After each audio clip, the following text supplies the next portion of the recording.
Hello everyone, welcome to our meetings assistance for Jehovah's Witnesses. I hope you are all doing well. In this video, we are going to prepare for the book study, Complete Testimony, for the week of June 23rd to 29th. This week, we will study chapter 28, paragraphs 1 to 7. Let's begin.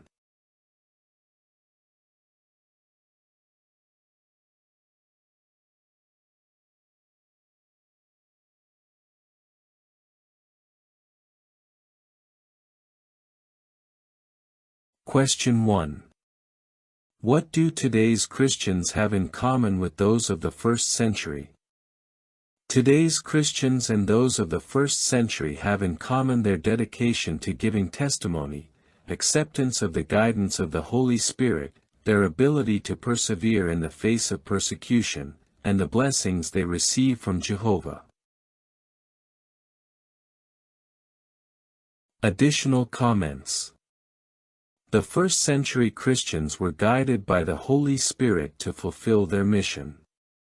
This is reflected today, as Jehovah's Witnesses continue seeking divine guidance to carry out their evangelistic work, showing a continuity in God's purpose of spreading His message across generations. Perseverance in the face of persecution is a key point that connects Christians of the past with those of today. Just as the early Christians did not let adversity stop them, today's Jehovah's Witnesses also face difficulties with the same determination, trusting in Jehovah's blessings and protection to keep moving forward. Questions 2 and 3. Why is the Book of Acts so special? The Book of Acts is special because it tells the unique story of the first Christians, showing their struggles and triumphs in preaching God's message. It is the only book in the Bible that details how Christianity spread in its early days, mentioning many people and places, and providing a clear testimony of the courage and faith of the first-century Christians. Additional comments.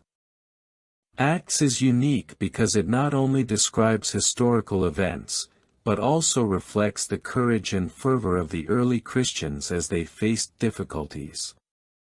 Despite adversities, their dedication to preaching the gospel shows the power of the Holy Spirit working in their lives, which remains a powerful example for today's Christians. In the book of Acts, it highlights how both ordinary people and powerful figures, like religious and political leaders, played crucial roles in spreading the Christian message. This reflects the truth that God's message can influence anyone, regardless of their status, and how the first-century Christians, just like today, faced challenges but remained firm in their mission to preach.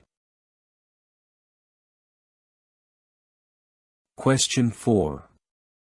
Why do we feel so connected to Paul, Tabitha, and other first-century Christians? We feel connected to first-century Christians, like Paul, Tabitha, and others, because we share with them the same mission of making disciples and preaching the good news. Even though they lived 2,000 years ago, their dedication and faith in the task given to them by Jesus deeply connects us with their example. Additional comments. The connection with the first-century Christians, like Paul and Tabitha, is based on the continuity of the mission they received from Jesus. Just like them, today Christians remain committed to the task of making disciples and spreading the message, which unites us beyond time and circumstances. The example of the first Christians, who dedicated their lives to preaching and service, inspires us to follow their path. Although they lived in a different time, their values and commitment to God's work continue to guide us today, making our relationship with them more than just historical, it is spiritual and practical. Question 5. Where did Jesus' disciples begin to fulfill their commission?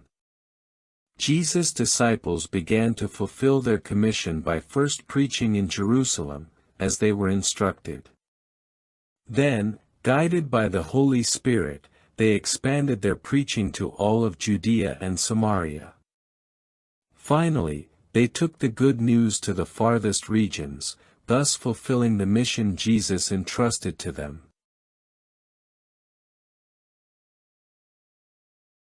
Additional comments. The progression of the disciples' preaching, from Jerusalem to the most remote places, reflects how the power of the Holy Spirit gave them the ability to spread Jesus' message systematically and with courage. This same Spirit continues to guide Christians today to take the gospel to every corner of the world. The gradual expansion of the disciples' preaching shows how Jesus' commission was effectively fulfilled.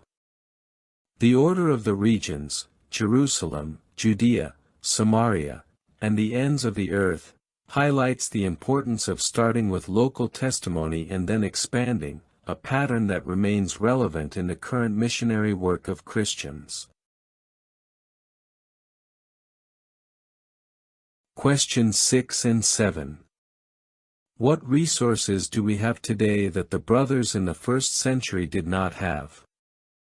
Today, Christians have several resources that the first-century brothers did not have, such as access to the complete Bible, Christian publications, and the ability to preach in many languages globally. Additionally, we have technology that facilitates the spread of the message to over 240 countries and territories, which was inaccessible to the first Christians. Additional comments. The early Christians, lacking the complete Bible and printed resources, relied on memory and direct teaching to carry the message. Despite this limitation, their dedication to the gospel shows the powerful faith they possessed, while we, with modern resources, have the responsibility to use these tools to reach more people with God's message. Today, Jehovah's Witnesses have the privilege of accessing a wide variety of publications and materials in many languages, which makes the task of preaching and making disciples more effective. However, this abundance of resources also comes with the responsibility of using them wisely to continue the mission entrusted by Jesus, just as the first-century Christians did, even with fewer means. Well, those have been the practical answers for this week's congregation book study. I hope they are very helpful to you, my dear brothers and sisters. I send you a big hug, and may Jehovah always bless and protect you.